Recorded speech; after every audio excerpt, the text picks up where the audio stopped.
Good morning and welcome to another Ministry Minute. We're going through a series looking at who is Jesus. Today we're going to talk about the fact that Jesus fulfills over 300 prophecies. For Christians, that is a sign that Jesus is who he says he is. But why? Let's talk about that.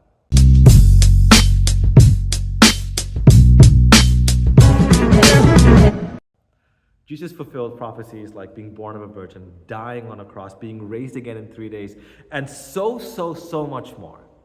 And it's significant because the prophecies about Jesus are linked to God's promises for the salvation of the world. See, whenever a person in the Bible looks to God and prays and says, God, what are you doing about all the problems, the sin, the evil, the bad things? And God says, I'm sending you someone, a rescuer, a redeemer, a savior.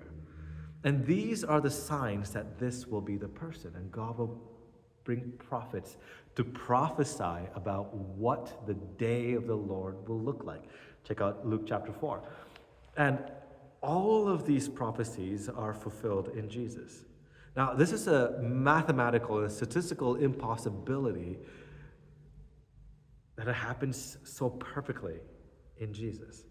And so when Christians look at this, they're like, hey, this is amazing. This is impossible. And the impossibility became possible in Jesus. We can trust who he says he is because God's promises have finally come true, and it came true in Jesus in this magnificent way. That's why we believe it. And if you're like, hey, Noel, that seems like crazy. It must happen all the time, actually, when we mathematically analyze it.